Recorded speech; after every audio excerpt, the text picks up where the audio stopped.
And welcome back to the Delaware Boys Dynasty Football Podcast. Ryan, say what's up to the people. What's going on, everybody? Welcome back. We missed a good week there for film, but we're back here today. We're continuing with these rookie profiles, as you can already see by the title. Today, we're covering Xavier Worthy, and for today's episode, we have a very special guest. Cannot put enough exaggeration on that. I'm going to let Steven bring him in. But yeah, I'm excited for this show. We got a special guest here today. Doesn't need any introduction in the fantasy space. At FF Snug, everybody knows him. We know him as Alex. Say what's up to the people, man. What's going on, guys? I'm excited jumping on, like I said before, jumping on and talking with some ball knowers about football. Can't beat that. Absolutely we appreciate you being here, bro. We sure do. Again, nobody needs any introduction as to who this guy is, but if you don't know who he is by chance, can you tell us where to find your work and your content, bro? Yeah, everything's on my Twitter at FF Snoog. I have a link tree set up in my bio with my Discord and all that good stuff in there, podcasts as well. So check everything out. Rookie threads going out like crazy this week. A lot of rookie prospect stuff. As you know, it's combine week, so we're just trying to get everybody prepared for that. So rankings are going live tomorrow, so I'm excited. Yeah, me too, man. Combine week is great.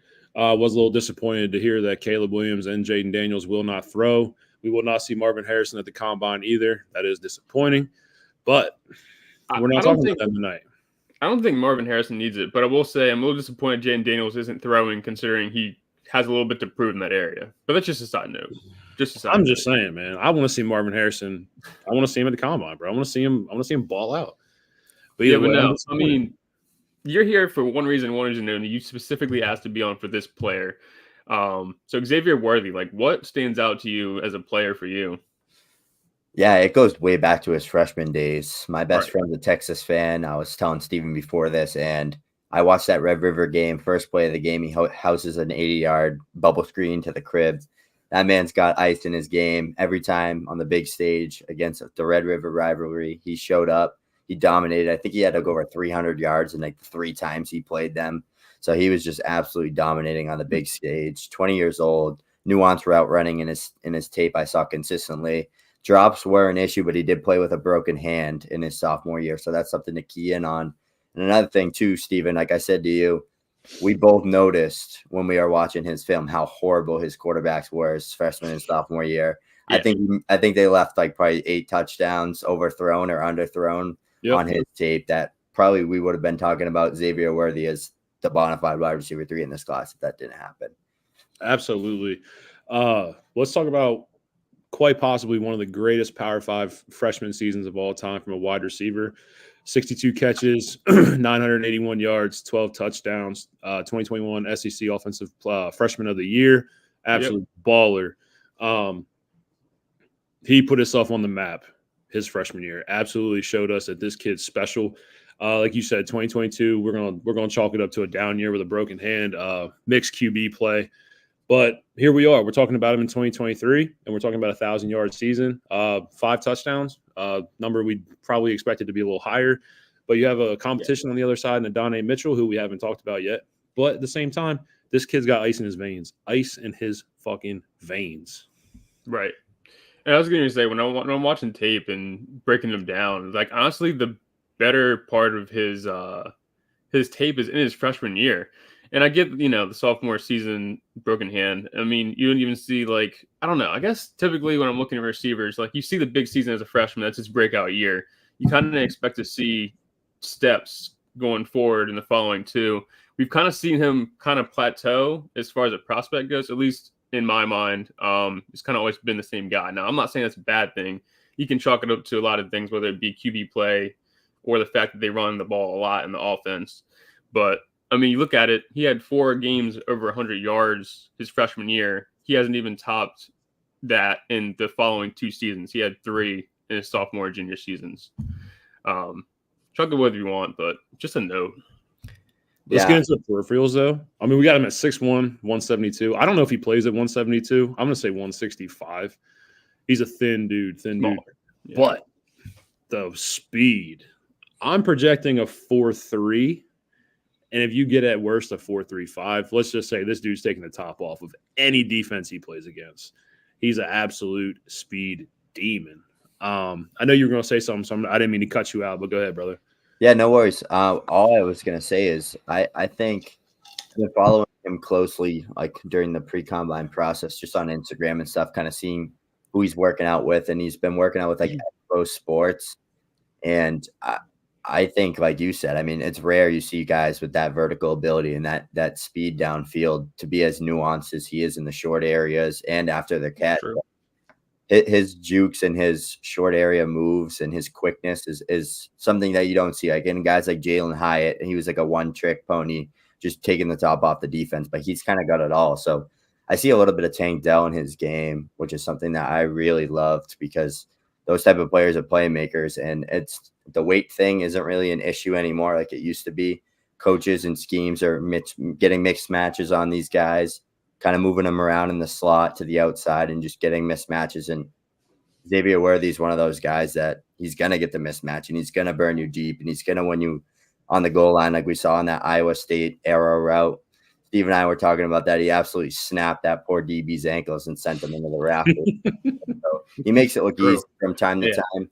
But what I do want to highlight on is true freshman season breakouts are usually one of the bigger indicators to success in the NFL. And his was really good. Like, I sent it to Steven. He comped analytically like almost better than every single elite prospect we've had in the past decade as a true freshman. Talking guys like Amari Cooper, Justin Jefferson, CeeDee Lamb, Jerry Jeudy, all of them, you name it. Worthy was on top in most predictive categories. So I think the regress in year 2 and year 3 had to do with Jatavian Sanders, Adonai Mitchell playing alongside him in his junior year. Even though he had Quinn Ewers, who was much better than his quarterback in year 1 and year 2, he was fighting for competition with a guy that came in and scored 11 touchdowns and is projected to be 6'4" and is that red zone dominant type of receiver. It's almost like his role switched up a little bit in that Texas offense. So I kind of want to see like where you stand, Steven, on like why you think his numbers kind of dipped a little bit in his sophomore and junior year. Obviously the broken hand, but I just think the QB play was horrible his first 2 seasons, so it's impressive that he even did what he did. Let's bring up the fact that he saw 37% uncatchable targets. We've talked about this pre-show. I don't think at all that due to he had a negative regression in any aspect. I do think that horrendous QB play plays a huge role into it. You talk about the running schemes that he's had to play with throughout his 3 years in college. Dude, when you have a guy like Bijan Robinson in the backfield, like it's kind of tough to carve out a role. Like you said, you have Jatavian Sanders, a red zone threat, a 6'4", 260, 4'6" guy in the middle of the field. That's tough. Adonai Mitchell's on the other side. I don't think there's anything that can really pinpoint to it other than the fact that there's just extreme levels of competition that played in a Texas offense. I mean, he was surrounded by one of the best offenses in college football. Let's not get it twisted here. Mm-hmm. And a broken hand, that doesn't help your fucking game. I mean, right now, absolutely not. But as you talk about his nuance and his ability, like we talk about his twitchiness and his ability to just create his line of scrimmage. He's so crafty on top of that. I want to talk about how controlled he is. I want to talk about how poised he is.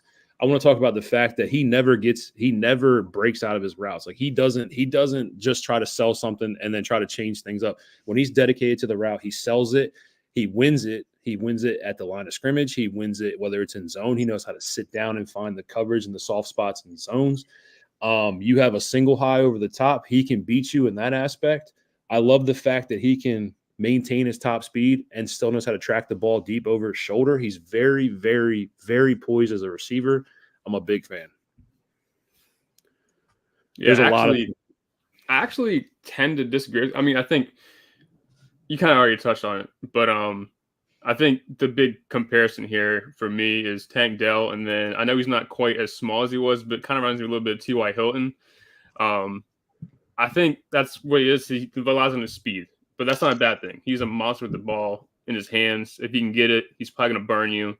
He's great on vertical routes. And kind of the first point, for one of the first times I actually like disagreed with you, Steven, is I think he kind of struggles to like slow down and find the soft spots. Maybe we're watching different film. I don't know. But I don't know. I find it hard that he like slows down his game to sit in soft spots. It's not something you see often. But yeah, I mean, I love his dynamic play making abilities. Excuse me. Okay. Yeah. Fair enough. But I do want to get into some cons here. You know, obviously we always say prospects aren't perfect. Right. We bring up the thin frame. We really do. We said the same thing about Devontae Smith. Granted, we're talking about a Heisman Trophy winner here. We're talking about a different, you know, we're talking about Devontae Smith. I get it. But I don't think that thin frame wide receivers is as big of an issue as we talked about 10 years ago in the NFL. I truly don't. No. But it does have to be discussed. We do need to talk about it. So thin frame, where are you? Yay or nay? Yeah, I'm not worried about it. I mean, we got guys like Tank Dell. We have Jordan Addison, who's honestly my other comp for him. He came in at like 5'11", 170, 175. I don't think Xavier Worthy is 6'1". I think he's more like a 6 foot, 5'11 and a half guy.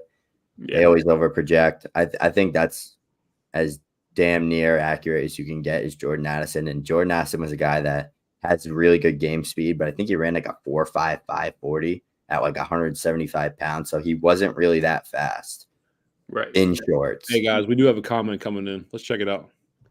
Is Worthy the next Tyreek? I don't think that. No, he doesn't have the same short area explosiveness that Tyreek has, or like the agility after the catch. That's kind of what separates Tyreek. He's not Tyreek Hill. No. Well, my thing is like we've like as a fantasy community and as a whole seem like we're always looking for the next Tyreek, and we always try to pinpoint this guy. There's no other Tyreek, and there probably never will be. He's generational talent, and as much as like you can say like, oh, you can look at Xavier Worthy and say, hey, he does this as good or maybe a little bit less than Tyreek, but he still doesn't compare. Nope. Tyreek Hill is generational. Yeah. This is like trying to find the next Steph Curry, guys. Like it's hard, dude. Will we see one again? Probably in 10 years. I don't know. Maybe eventually. I mean, I said we'd never see another Calvin Johnson. So until I see another Calvin Johnson, I'm going to say the same about Tyreek, guys. That's I do like Zachariah Branch. Yeah, I was going to say Zachariah Branch, maybe. Yeah, I do like Zachariah Branch. Another thing I noticed with Xavier Worthy's game, we talked about it with the broken hand thing. Too many open field drops. Too many concentration drops for me. Just something that I want to, just point out. That is it a focus thing? Is it a looking to turn off field before the ball secured type of thing? I don't know. I can't really answer that question. But with some NFL coaching, I think that's a problem that can be fixed. Yeah, I think that's something that can definitely be smoothened over. And you look at guys like Quentin Johnston, like he just can't track the ball over his shoulder to save his life, and he has bad hands. Xavier Worthy might be one of the best deep ball trackers and tracking the ball over his shoulders in the class. We saw that play against Bama. I mean, that was a hard catch to make. Not many can make. Yeah, I think it's a concentration issue, and he gets antsy. He wants to get that ball and he wants to fly.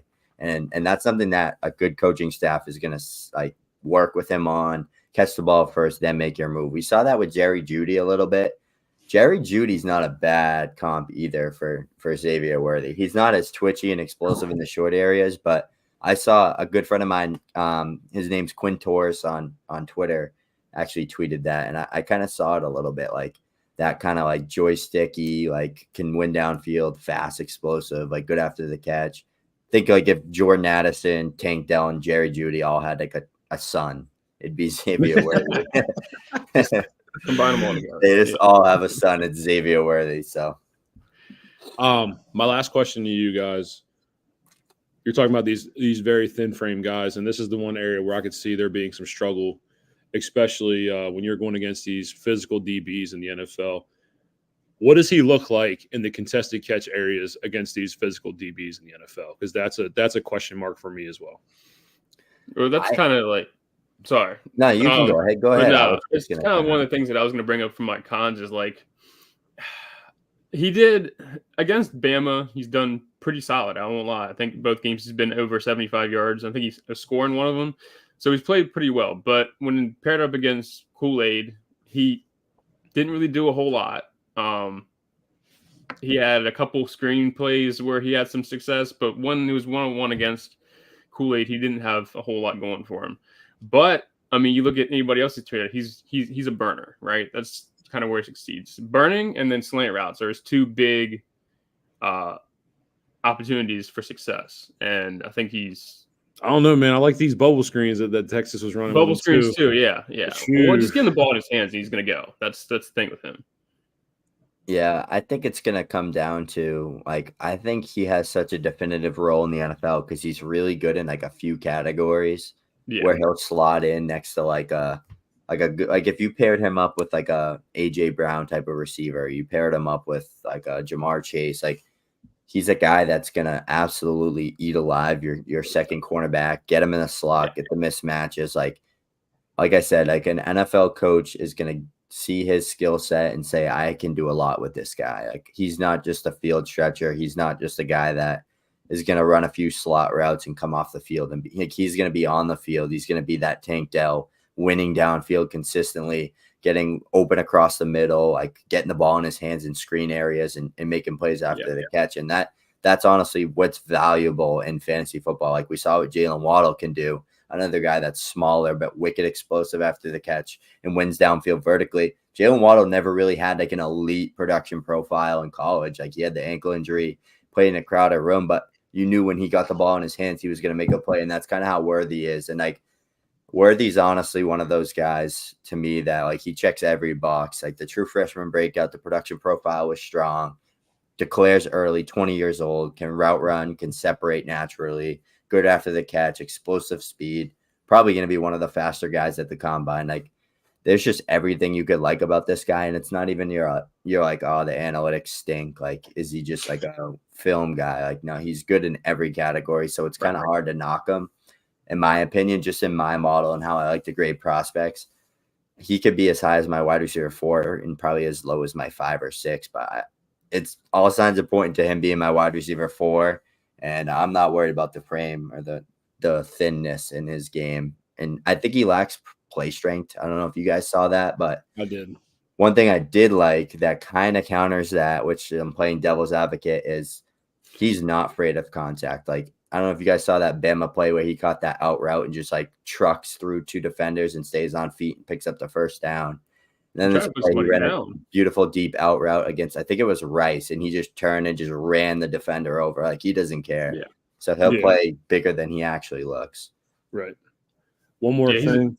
He's a big mismatch, and just that's like his biggest profile. And you're right. And I think you touched on it big. Is a point I was going to bring up, is if he can get next to an elite receiver and be that mismatch on either side, I think that's where he's golden. Which leads perfectly into this question: is like, Calvin, once again with another question, what do you think best landing spot is for this guy?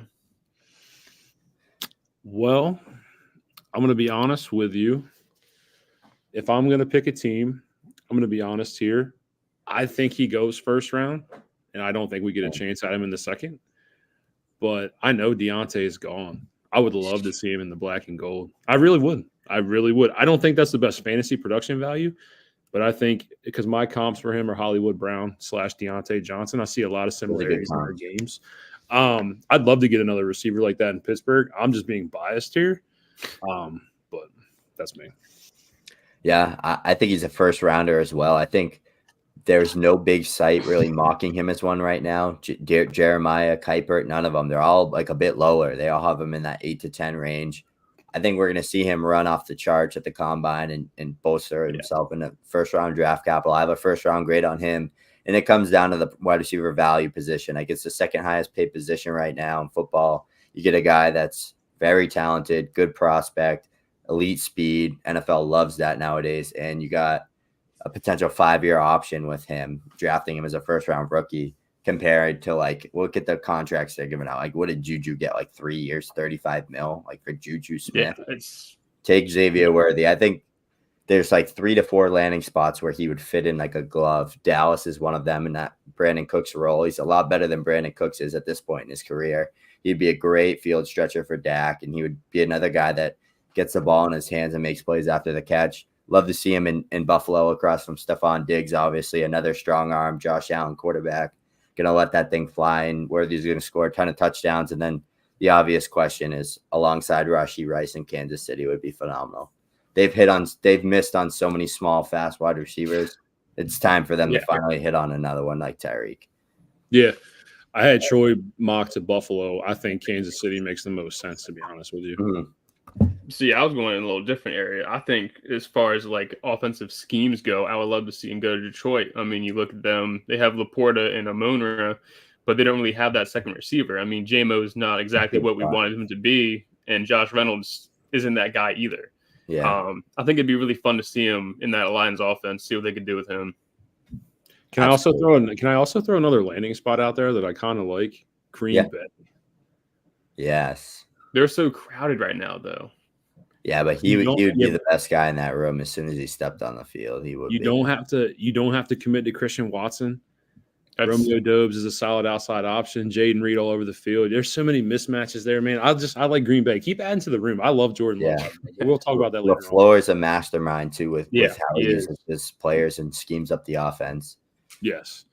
So I'm going to go ahead and bring up a couple of tapes here. First, I want to show them the chart that we had here that you were referring to.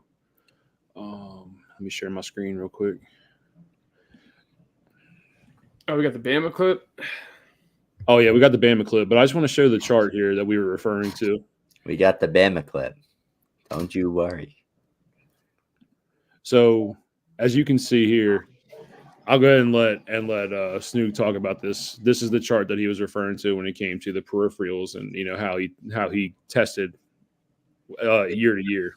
Yeah, I mean that freshman year on top of all of those guys. Yeah. Look at the names on that list. That's the indicator right there. And this is just a market share reception perception. So it's basically based off just the amount of receptions they're getting like per team attempt. Like so throughout all their pass attempts, like Xavier Worthy's dominating the reception market share on Texas. Texas isn't a joke team. I know they weren't great at the time, but they still were a lot better than like where Jordan Addison was playing at Pitt. Like they were better than probably Drake London's USC year as a true freshman. Like they were better than some of these teams that you see like true freshman guys really break out. These are the best of the best prospects that I just thought of off the top of my head in the past few years. I threw Amari Cooper in there just because we know how good he was always. But then you look at year 2 and year 3. Like year 2, he was up there again. He was up there in the top average of wide receivers for a top 24 season. He's above the line twice. And then he's just shy below it in year 3, playing alongside Jatavian Sanders, Adonai Mitchell. You can name it. Jonathan Brooks, who caught like 50-plus passes. Like that offense was as crowded as they come, and Xavier Worthy was still dominating the reception market share. Receptions equal targets, equal opportunity. If you're commanding a lot of receptions and targets, you're going to be good for fantasy football purposes, which is why, again, this guy can play in the slot. He can play the Z. He's a flexible piece that you can move around. He's like a chess piece is how I like to say it. So that's why I'm excited for Xavier Worthy. Absolutely. I just wanted you guys to see this chart that we were discussing before the show started. There's a few more, too. I think if you hit that arrow. Yeah, there's a few graphics on there. I think he's on top of every single one as a true freshman, which is like crazy. Maybe there's one he's not. The dominator rating, that one's crazy. Look at everybody. This is crazy. Wow. I mean, we know how good Amari Cooper was. That's ridiculous. I'm kind of mad at myself for being lower on Jordan Addison than I was. I hated Quentin Johnston, and I talked myself into Quentin Johnston like right before the combine. And like I had Addison 3 and Flowers 4, but like I had them in a tier. So I do tiers, which means like they're all basically splitting hairs for me. Jordan Addison number 1 over here, baby boy. Nice. I love it. Yeah, it was JSN and Addison for me. And everybody else I had JSN 1. JSN's sophomore year was just too crazy. And I think fantasy football wise, he just was a good match. But yeah, dominator. He's above everybody. Yeah.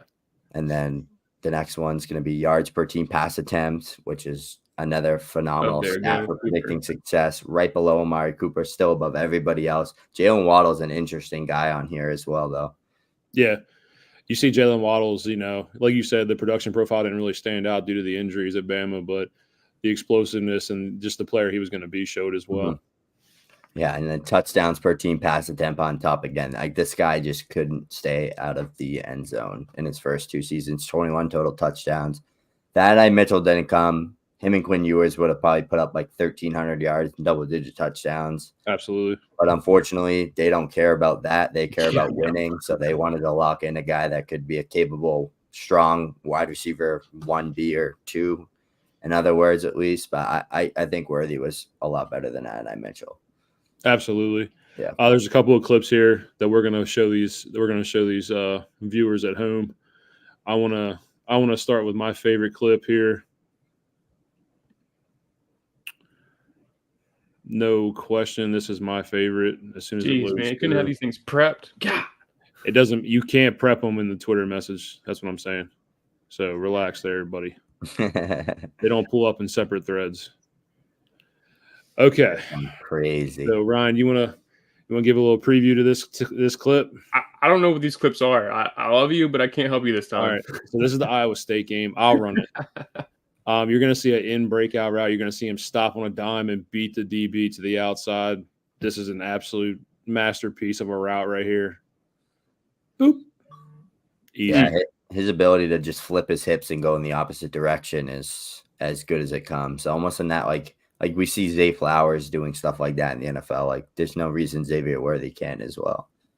And that's another good name. That's a really good name, by the way. Yeah, that gives you another upside ceiling, right, to your game in fantasy football, especially. Like, can you make plays down in the red zone? Can you separate in man coverage and tight spaces? And that's one of his better parts of his game for sure. Yeah, he was really, really clean on that. And I think the only person that had run that route cleaner as far as profiles go this year is Marvin Harrison. He's the only one I've seen run a better route than that. I know Addison had a damn near similar one. Like, I think it was the first game of the season for USC in his last year. I forget who they were playing, but he had another arrow route where he just absolutely sent that DB into working at McDonald's the next day. Yeah. Hip fluidity for receivers is such a non-talking point, but I think it really is so important. If you can get the cornerback to flip their hips, so you go back the other way, you're golden. That's the elite route runner right there. I'll run this one too. This is the K-State game here.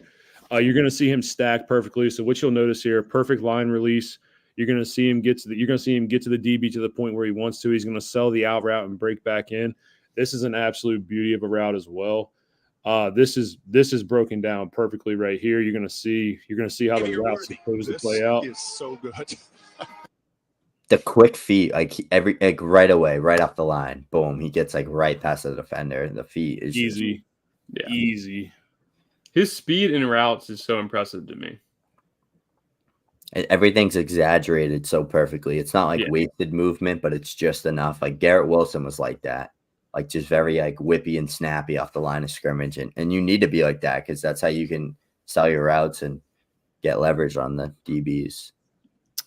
And I want to bring up one more play, one more here. I want to see the Bama clip, and I'm going to let you break this one down. Give it a second to load through. Here we go. Let me pull it up. From the pocket, now he'll loft. I like that. No, you got to play the music. I like it. The sound. It gets me the chills. I want you to explain what we have going on here before I hit play.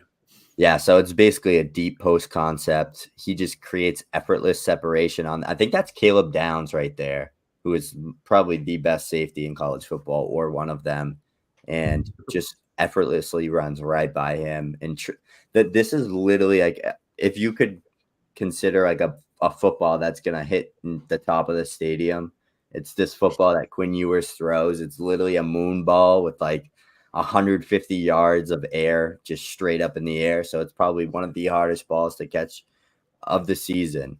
And Xavier Worthy just tracks this ball perfectly while controlling his speeds and catches it over his shoulder. And you could see him tracking it as he's running. And he just perfectly catches it out in front of him with his hands. So it's I'm not going to be a full believer in the fact that he can't catch the damn ball when I'm seeing stuff like this. Right. Because he doesn't have a broken hand in this clip, and the hands were better this year than they ever were, in my opinion. So it was definitely something that was getting better. And just seeing this, like I said earlier, he's one of the better deep ball trackers in the class. There's going to be quarterbacks that give him opportunity to make these type of plays, even when he's not this open. Like he's got Caleb Downs on his tail.